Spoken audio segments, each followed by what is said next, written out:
Hello everyone. तो चलिए हम लोग आज का लेक्चर को स्टार्ट करते हैं।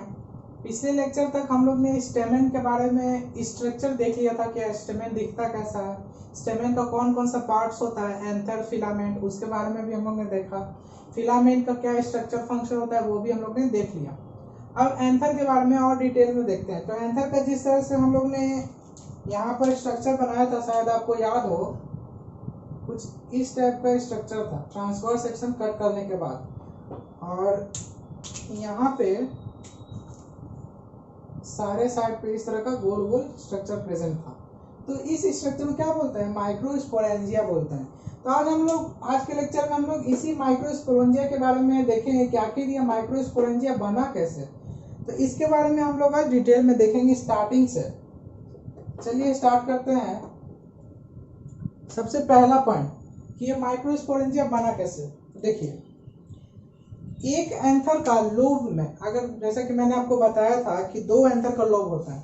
एक मान लीजिए ये एंथर है तो इसमें दो लोब, एक ये लोब एक ये लोब, दोनों लोब जब मिल जाता है तो दोनों क्या बनता है? एक एंथर, पूरा एंथर बन जाता है। तो एक एंथर में दो लोब होता है, ठीक है, ये पता होगा। अब एक एंथर में कितने साइड होते हैं? 4 साइड होते हैं, और चारों साइड पे कॉर्नर पे एक एक गोल गोल उस तरह का माइक्रोस्पोरेंजिया प्रेजेंट होता है। तो पहला पॉइंट लिखिएगा, देखिए पहला पॉइंट लिखिए, ईच एन एंथर, यानी एक एंथर में कितने माइक्रोस्पोरेंजिया होते हैं ये लिखिए। ईच एन एंथर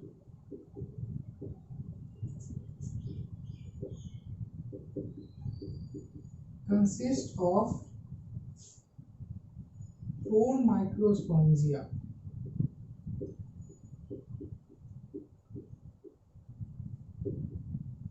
यानी कि एक एंथर में 4 माइक्रोस्पोरेंजिया हम लोग को दिखेगा। और देखिए डिटेल में, 2 इन ईच लोब।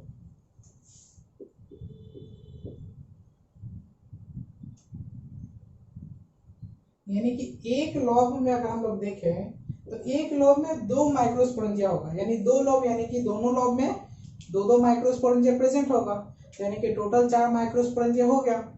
ठीक है, अब और देखिए, ये जो 4 माइक्रोस्पोरेंजिया है वो चारों एक ही वॉल से कवर्ड होता है।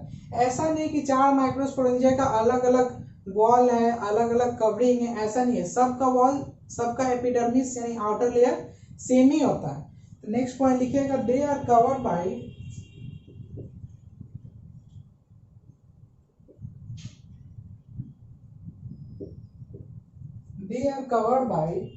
द कॉमन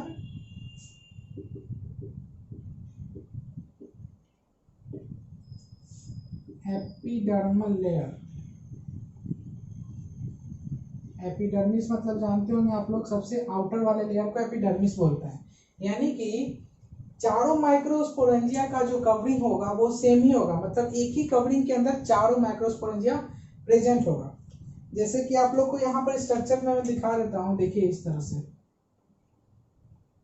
ये एक पोलन सेल का स्ट्रक्चर है, तो यहाँ पर 4 माइक्रोस्पोरेंजिया प्रेजेंट है। अब ये चारों का तो अलग अलग कवरिंग तो है नहीं, सेम ही एक ही कवरिंग में जो ये आउटर कवरिंग बना हुआ उसी में चारों माइक्रोस्पोरेंजिया प्रेजेंट है।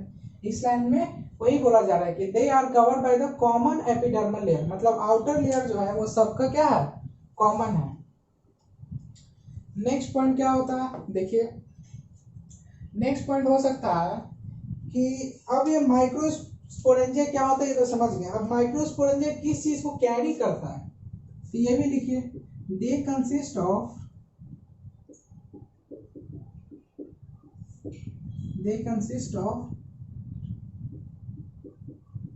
पोलन ग्रेन्स, जिसको कि माइक्रोस्पोर बोलते हैं। मैंने आपको पिछले वाले लेक्चर में बताया था कि जहां भी माइक्रो आए मतलब समझ जाना है कि मेल का बात हो रहा है। तो यानी कि इसी माइक्रोस्पोरेंजिया के अंदर माइक्रोस्पोर यानी कि पोलन ग्रेन का फॉर्मेशन होता है, जो कि क्या करता है? फीमेल मेल गैमेट को कैरी करता है। तो यानी कि इस केस में अगर हम लोग देखें फ्लावरिंग प्लांट के केस में, तो मेल गैमेट और फीमेल गैमेट दोनों ही नॉन मोटाइल है, मतलब दोनों मूव नहीं कर सकता है। तो फीमेल तो अपने जगह ओवरी में वहीं पर सिचुएट रहेगी, लेकिन मेल गैमेट को ओवरी के पास ले जाने में हेल्प कौन करेगा? पॉलन ग्रेन हेल्प करेगा। और पॉलन ग्रेन फॉर्मेशन कहाँ होगा? उसी माइक्रोस्पोरेंजिया के अंदर होगा। ठीक है, अब देखिए कि माइक्रोस्पोरेंजिया का डेवलपमेंट कैसे कैसे होता है। टॉपिक लगाइएगा, next topic, development of microsporangia. Microsporangia बना कैसे ये हम लोग देख लिए। अब development of microsporangia.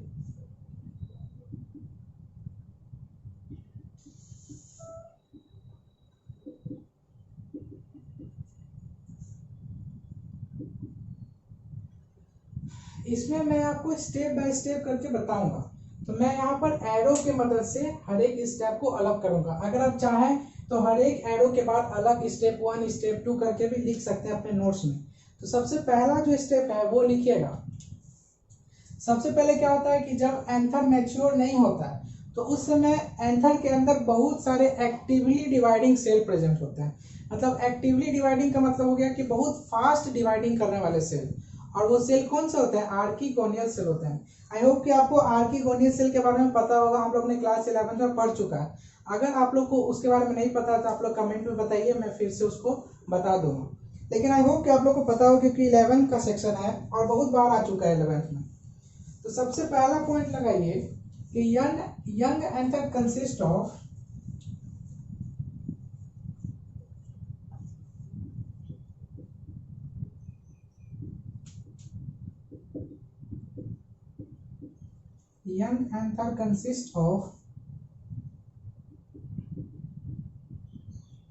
Actively dividing cells. यानी कि वैसे सेल्स प्रेजेंट होते हैं जो कि बहुत फास्टली रैपिडली डिवाइड करते हैं, और जो सराउंडेड किससे होते हैं? Which is actively dividing cells surrounded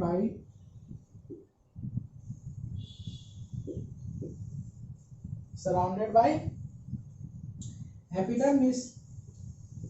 यानी कि जो हमारा आउटर लेयर है उसी से सराउंडेड रहेंगे।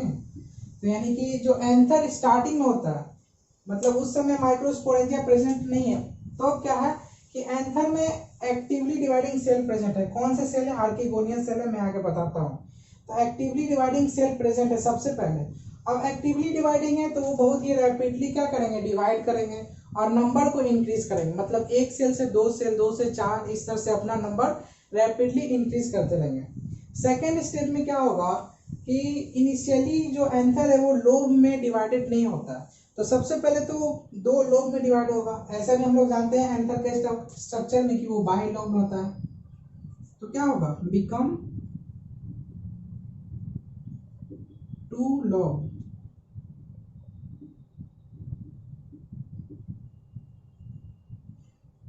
यानी कि 2 लोब में एंथर कन्वर्ट हो गया, क्योंकि एंथर का बाई लोब भी होता है, हम लोग जानते हैं।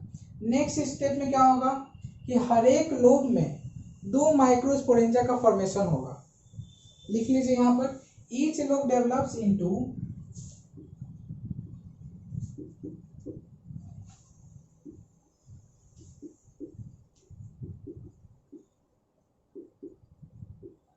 2 माइक्रोस्पोरेंजिया।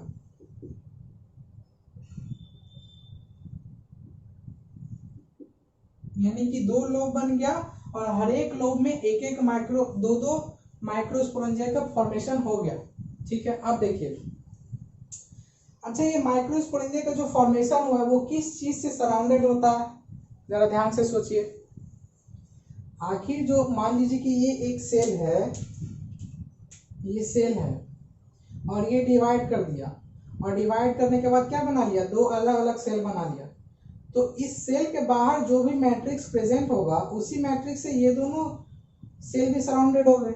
इसमें कोई बड़ी बात नहीं है, आप लोग समझ गए होंगे कि वही सेल के आगे दोनों मैट्रिक्स भी सराउंडेड हो गए जो पहले वाले पेरेंट सेल में था। ठीक है, अब ये देखिए, तो यानी कि हर एक लोब में 2 माइक्रोस्पोरेंजिया का फॉर्मेशन हो गया। अब नेक्स्ट स्टेप में क्या होगा कि यही माइक्रोस्पोरेंजिया पोलन सेल में कन्वर्ट हो जाएंगे।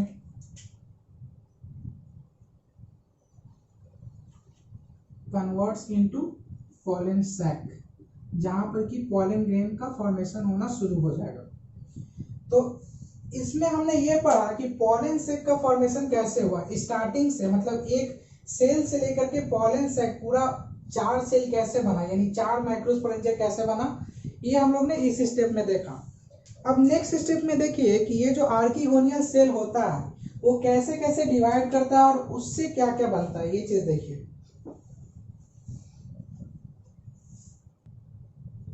तो अब ये आर्किगोनियल सेल के बारे में हम लोग जो पढ़े वो डिवाइड होकर के क्या बना रहे हैं, ये चीज देखिए। तो पहले मैं आप लोग बता चुका हूँ कि ये इस तरह का जो स्ट्रक्चर होता है एंथर का, और हर एक साइड में चार इस तरह का गोल गोल स्ट्रक्चर प्रेजेंट होता है, और ये स्ट्रक्चर किससे सराउंडेड होता है, आर्किगोनियल सेल से। अब आर्किगोनियल सेल में क्या क्या कन्वर्ट हो रहा है, क्या क्या चेंजेस आ रहा है, ये देखिए। आर्किगोनियल सेल, अब ये आर्किगोनियल सेल डिवाइड करेगा और दो स्ट्रक्चर बनाएगा, ठीक है। तो सबसे ऊपर का जो स्ट्रक्चर बनाएगा, मतलब ऊपर का जो लेयर बनाएगा, उसको पेरिएटल लेयर बोलते हैं। लिख लीजिए outer parietal layer, outer parietal layer.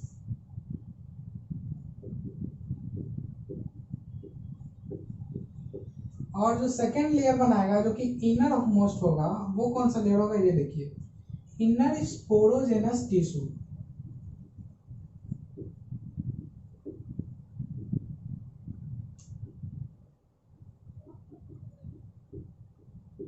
यानी कि ये आर्किगोनियल सेल डिवाइड होकर के दो स्ट्रक्चर बनाया। ऊपर के स्ट्रक्चर को पेरिएटल लेयर बोलेंगे और नीचे वाले स्ट्रक्चर को स्पोरोजेनस टिश्यू बोलेंगे। तो हमारा जो माइक्रोस्पोरेंजियम से सीधे जो पॉलन ग्रेन का फॉर्मेशन होने वाला है वो इस स्पोरोजेनस टिश्यू से ही होने वाला है, यानी कि इसी को हम लोग आगे पढ़ना है कि इसमें कैसे कैसे चेंजेस आ रहे हैं। लेकिन ये पेरिएटल सेल आगे जाके क्या बनाएगा, ये चीज भी देख लीजिए। तो नेक्स्ट पॉइंट लिख लीजिएगा, parietal layer divide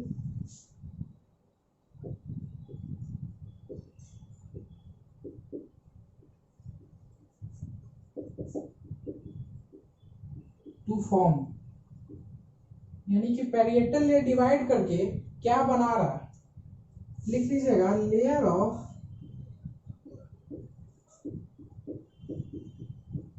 pollen sac wall. यानी कि इस तरह का जो स्ट्रक्चर हम लोग जानते हैं एंथर का, यहाँ पर हो गया माइक्रोस्पोरेंजियम। तो पेरिएटल लेयर डिवाइड करके ये वाला जो हम लोग लेयर बने ना आउटर वाला, वो वाला लेयर बना लेगा पेरिएटल लेयर डिवाइड करके, और स्पोरोजेनस टिश्यू डिवाइड करके ये सारा गोल गोल स्ट्रक्चर बना लेगा, ठीक है।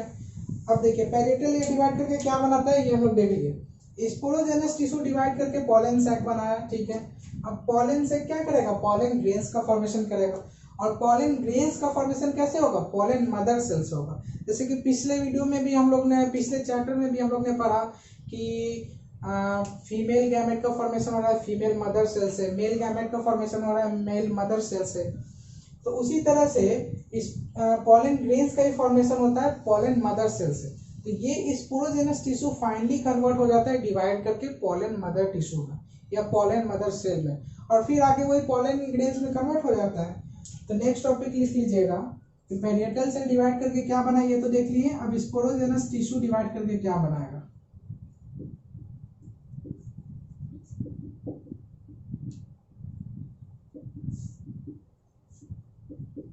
Sporogenous tissue divide to form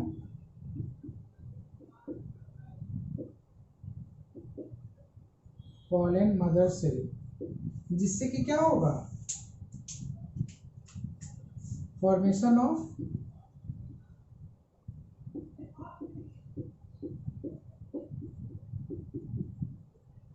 pollen grains, यानी कि इसी पॉलन मदर सेल से पॉलन ग्रेन्स का फॉर्मेशन होगा। अब ये पॉलन मदर सेल कहाँ से है, स्पोरोजेनस टिश्यू से है, ठीक है, समझ गए। अब ये पॉलन मदर सेल यानी कि जो हमारा पॉलन सैक के अंदर जो भी प्रेजेंट होगा, पॉलन मदर सेल ही प्रेजेंट होगा, वो किस वॉल से सराउंडेड होगा, वो कहाँ से आया, वो पेरिएटल सेल से आया। तो ठीक है, ये तो समझ गया। तो आपके टेक्स्ट बुक में ये चीज दिया होगा कि स्पोरोजेनस टिश्यू से पॉलन मदर सेल फॉर्मेशन होता है, लेकिन ये चीज नहीं दिया होगा कि पेरिएटल सेल से पॉलन सैक का वॉल फॉर्मेशन होता है। तो अपने नोटबुक में आप लोग नोट कर लीजिएगा। अब हम लोग देखते हैं कि ये जो वॉल फॉर्मेशन किया, पॉलन सैक का वॉल फॉर्मेशन जो हुआ, इसमें कितने लेयर्स होते हैं? इसमें टोटल 4 लेयर होते हैं। तो ये हालांकि आउटर 3 लेयर का बहुत ही छोटा छोटा यूज है, लेकिन फोर्थ लेयर जो इनर मोस्ट लेयर है उसका बहुत ज्यादा यूज है इस पॉलन ग्रेन के फॉर्मेशन के लिए, इसलिए उसको पढ़ना बहुत ही इंपॉर्टेंट है। मैं इसको रब करता हूँ और हम लोग पढ़ते हैं कि वॉल्स ऑफ। तो अब हम लोग देखते हैं कि जो हमारा वॉल का फॉर्मेशन हुआ था, पॉलन सैक का वॉल का फॉर्मेशन हुआ था, उसमें कितने कितने लेयर प्रेजेंट है? टोटल 4 लेयर उसमें प्रेजेंट है। आउटर लेयर को हम लोग एपिडर्मिस बोलते हैं। हर एक केस में हम लोग जान रहे हैं कि हमारा बॉडी का जो आउटर लेयर उसको भी हम लोग एपिडर्मिस ही बोलते हैं। इस तरह से आप लोग याद कर सकते हैं कि पॉलन सैक का आउटर लेयर को भी एपिडर्मिस ही बोलते हैं। सेकंड अंदर वाले लेयर की तरफ है सेकंड लेयर, तो उसको हम लोग इंडोथेसियम बोलते हैं। अब इंडोथेसियम किस चीज में हेल्प करता है? एंथर जब डिसेंस करता है, यानी कि जब ब्रेक होता है, रप्चर करता है, उसमें हेल्प करता है इंडोथेसियम। कैसे हेल्प करता है मैं आपको बताऊंगा आगे। थर्ड लेयर की तरफ बढ़े तो थर्ड लेयर मिडिल लेयर है, इसका कुछ खास वर्क नहीं है, ये भी प्रोटेक्शन और डिसेंस में हेल्प करता है एंथर के। जो हमारा फोर्थ लेयर है टैपेटम लेयर, इसका बहुत ज्यादा इंपॉर्टेंस है, बहुत इसेंशियल है ये पॉलन ग्रेन्स के फॉर्मेशन के लिए। यानी कि पॉलन ग्रेन फॉर्मेशन के लिए जो भी पॉलन ग्रेन को नरिशमेंट चाहिए, फूड चाहिए, वो कहाँ से मिलेगा? वही ये टैपेटम प्रोवाइड करता है। और जब पॉलन ग्रेन के जर्मिनेशन के लिए, बनने के लिए, फॉर्मेशन के लिए जो भी इसेंशियल इंजाइम्स या हार्मोन्स, जिस चीज का भी जरूरत होता है, वो सब ये टैपेटम ही पूरा करता है। क्योंकि टैपेटम ही सबसे क्लोज होता है किससे? पॉलन ग्रेन से। यानी पॉलन ग्रेन से सबसे क्लोज कौन होता है? टैपेटम, क्योंकि ये सबसे इनर मोस्ट लेयर है। तो इसे सब चीज को हम लोग क्या करते हैं कि हम नोट डाउन कर लेते हैं। तो टॉपिक लगाइएगा वॉल्स ऑफ एम्ब्रायो सैक या फिर पॉलन सैक।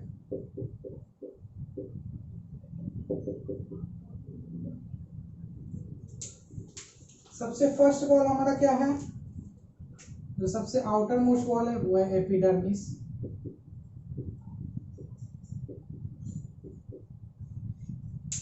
इसके बारे में भी थोड़ा लिख लीजिए, क्या है? आउटर मोस्ट लेयर है।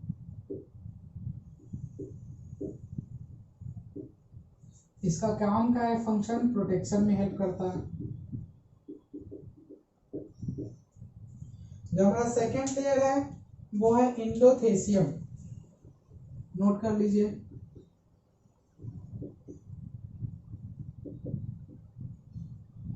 इंडोथेसियम क्या चीज में हेल्प करता है? इंडोथेसियम डिसेंस में हेल्प करता है, उसको भी नोट कर लीजिए।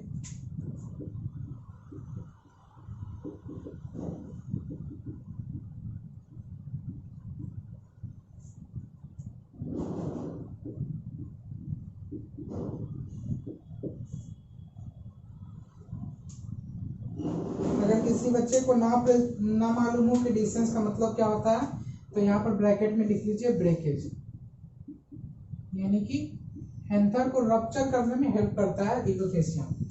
जो हमारा थर्ड लेयर है वो क्या है? The middle layer.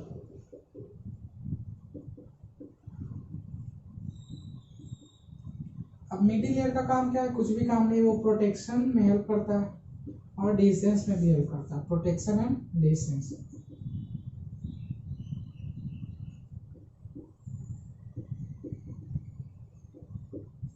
जो हमारा फोर्थ है टैपेटम, ये बहुत ही इसेंशियल है।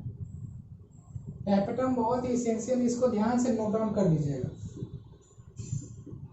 टैपेटम, अब इसका क्या क्या फंक्शन है इस टैपेटम लेयर का, इसको हम लोग डिटेल में देखते हैं 2-3 पॉइंट लगा करके। तो सबसे पहला पॉइंट तो क्या हो सकता है कि ये इनर मोस्ट है, सबसे अंदर वाला लेयर है, inner most layer.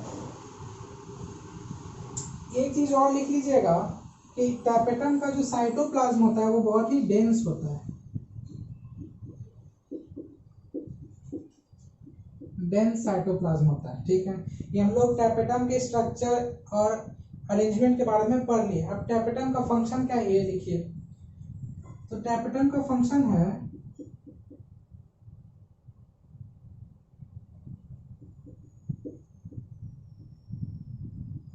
Nourishment of, क्या चीज का नरिशमेंट करता है? Nourishment of pollen grains,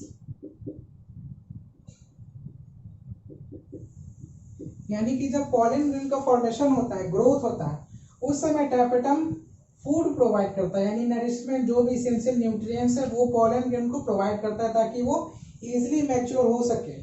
third point क्या हो सकता है? देखिए, टैपेटम सिक्रीट्स